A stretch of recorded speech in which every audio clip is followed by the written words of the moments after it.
In the heart of the Islamic Golden Age, when knowledge was treasured and scholars shaped the destiny of civilizations, one man rose above the rest as a towering figure in medicine, philosophy, and science. His name was Abu Ali al-Hussain ibn Abdallah Ibn Sina, known to the West as Avicenna. To the Muslim world, he was not just a doctor. He was the very embodiment of genius, a man whose ideas bridged East and West and whose influence extended for nearly a millennium. Ibn Sina was born in the year 980 CE, in the small village of Avicenna near the great city of Bukhara, in present-day Uzbekistan. His father, a respected local official, ensured that his young son received the best education possible. From the earliest years, it was clear that this was no ordinary child. By the age of 10, Ibn Sina had memorized the entire Qur'an, while also mastering the basics of mathematics, literature, and natural sciences. Unlike most children of his age, his curiosity was insatiable. He asked questions that puzzled even his teachers. His father soon recognized that his son's brilliance needed more advanced guidance, and he brought in scholars to tutor him.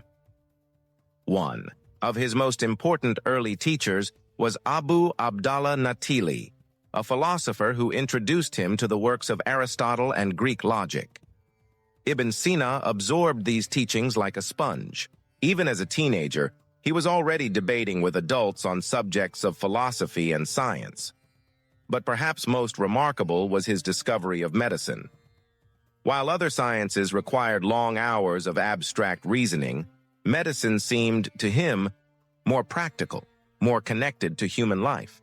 At just 17 years old, Ibn Sina declared medicine to be, in his words, not difficult. That statement alone revealed both his confidence and his extraordinary ability. The event that changed his destiny came when Nu ibn Mansur, the ruler of the Samanid dynasty in Bukhara, fell gravely ill. The court physicians tried everything, but none could cure him. As a last resort, the teenage Ibn Sina was summoned. With careful observation and logical deduction, he diagnosed and treated the ruler successfully. The cure earned him not wealth or power, but something far more valuable: unrestricted access to the royal library of Bukhara. That library was a treasure trove of rare manuscripts from Greek, Persian, Indian, and earlier Islamic scholars.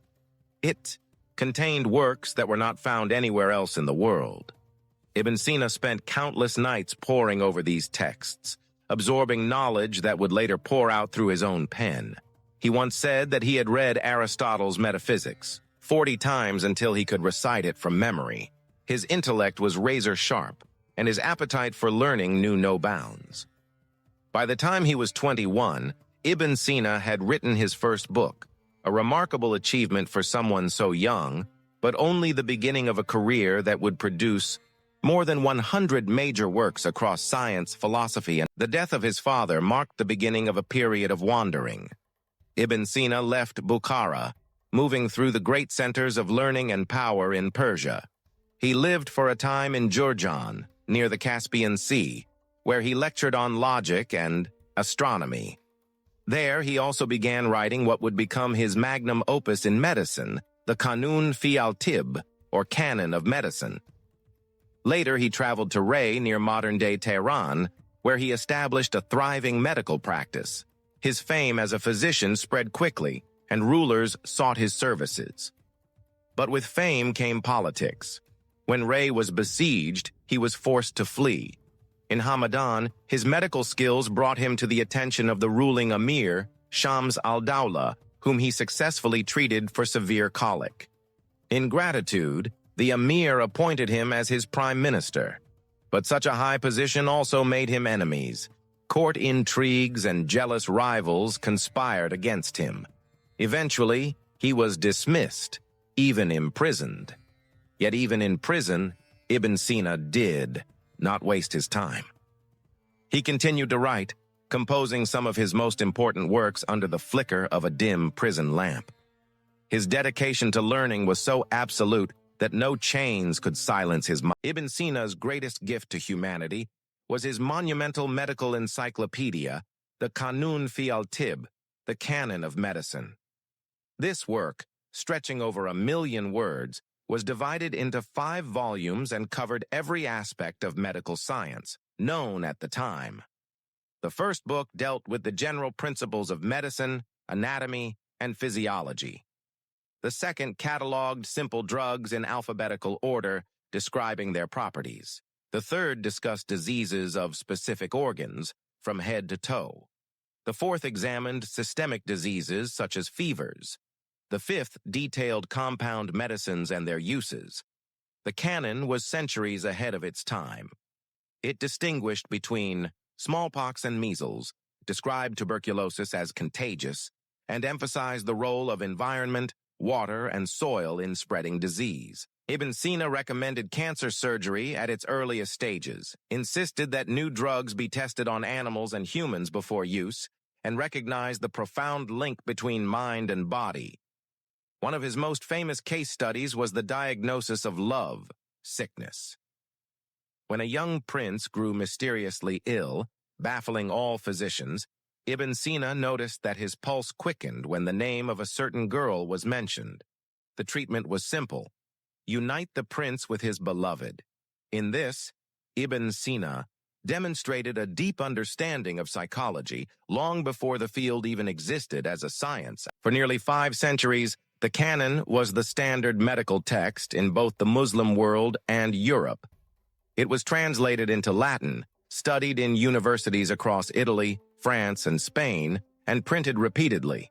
In fact, during the Renaissance, no physician could qualify without mastering Ibn Sina's canon. The great physician William Osler would later call it the most famous medical textbook ever written, a medical Bible for longer than any other work in history.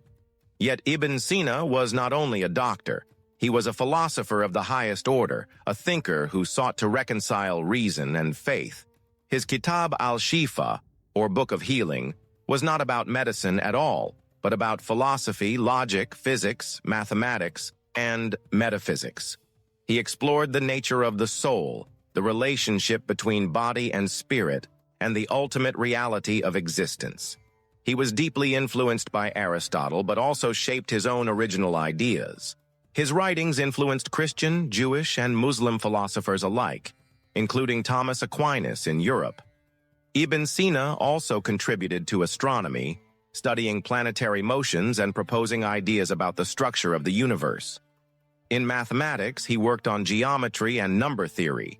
In music, he saw healing potential, believing that melodies could ease the mind and restore harmony to the body.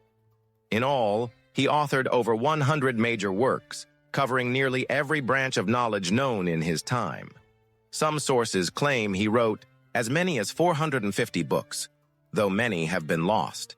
His intellectual energy was boundless, his vision universal. In his later years, Ibn Sina found refuge in Isfahan under the protection of Ala al-Dawla, a ruler who valued his wisdom. There he completed many of his greatest writings, but his restless nature and relentless workload soon took a toll on his health. Friends urged him to slow down, to live moderately. His reply was characteristic: "I prefer a short life with width to a narrow one with length." At the age of 58, worn out from years of travel, work, and political turmoil, Ibn Sina fell ill while accompanying Ala al-Dawla on a military campaign. Despite his own attempts at treatment, he could not recover. In the year 1037 CE, he passed away in Hamadan, where his tomb still stands today. The legacy of Ibn Sina is almost impossible to measure. His canon shaped medical education for centuries. His philosophical writings influenced East and West alike. His encyclopedic works preserved and expanded the knowledge of earlier civilizations, ensuring that the wisdom of Greece, India, and Persia was not lost but reborn in the light of Islam. Even today, in the museums of Bukhara, his instruments, manuscripts, and portraits are displayed with pride. A great monument stands outside the city in his honor, and his image adorns the halls of universities across the world. Though the modern world often forgets his name, in the words of historians, Ibn Sina remains not just a man of his time, but a man for all time, a doctor, a philosopher, and a visionary whose brilliance lit the path of knowledge for generations to come.